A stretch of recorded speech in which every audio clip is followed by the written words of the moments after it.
I'm James Bezan, Member of Parliament for Selkirk-Interlake. It's all too easy for us as Canadians to take our rights and freedoms for granted.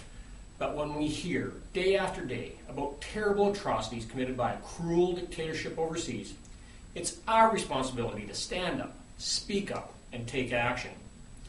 As a Member of Parliament, I feel that it's my duty to draw your attention to the brutal and unjust actions of the Iranian regime run by President Ahmadinejad, a government riddled with corruption and paranoia. Its hallmarks have become public executions and extrajudicial killings. In neighboring Iraq, Iranian refugees are facing growing dangers at Camp Ashraf, located in eastern Iraq. The residents of the small refugee city are political and military resistors who fled the Iranian regime in the mid-1980s. They are members of the People's Mujahideen organization, which is also known as the Mujahideen-e-Khalq organization. In 2003, this community peacefully handed over its weapons to the American military. Unfortunately, for the residents of Camp Ashraf, U.S. Army protection of the camp ended in 2008 and control passed over to a far less sympathetic Iraqi government.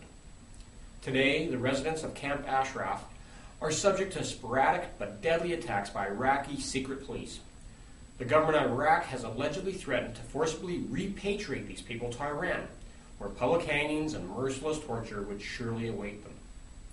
British, European, and American parliamentarians and internationally acknowledged human rights lawyers have all rallied around their cause. Like them, I find it completely unacceptable that these people's internationally protected rights could be so completely ignored. I am concerned that the Iraqi security forces are rumored to be acting under the direction of the Iranian government itself. If this is the case, their ultimate goal is probably to return these people to Iran, where they most certainly would face imprisonment, torture, and ultimately execution. For all these reasons, I call on the Iraqi government to protect Camp Ashraf against assault. I condemn the forced removal of the Iranian refugees from Camp Ashraf, just as I condemn the unjust and unlawful action of Iran's government.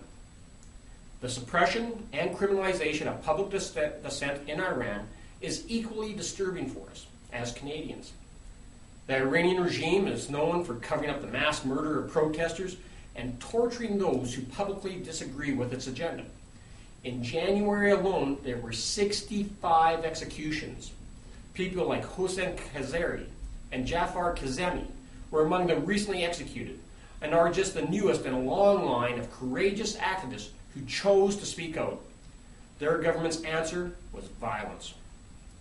Internationally, Iran's policies are disastrous.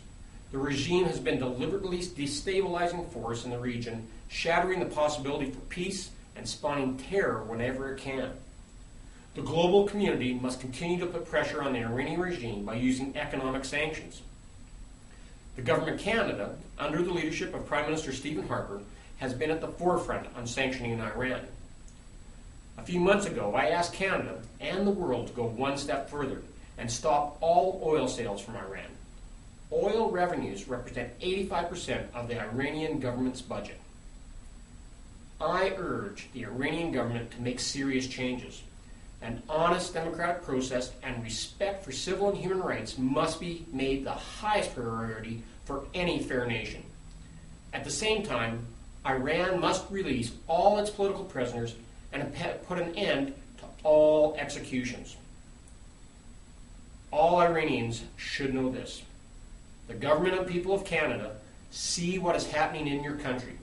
And to Iranians in Iraq, we support your efforts to bring about a better Iran, an Iran that supports democracy, the rule of law, and respects the individual rights and freedoms of all Iranians.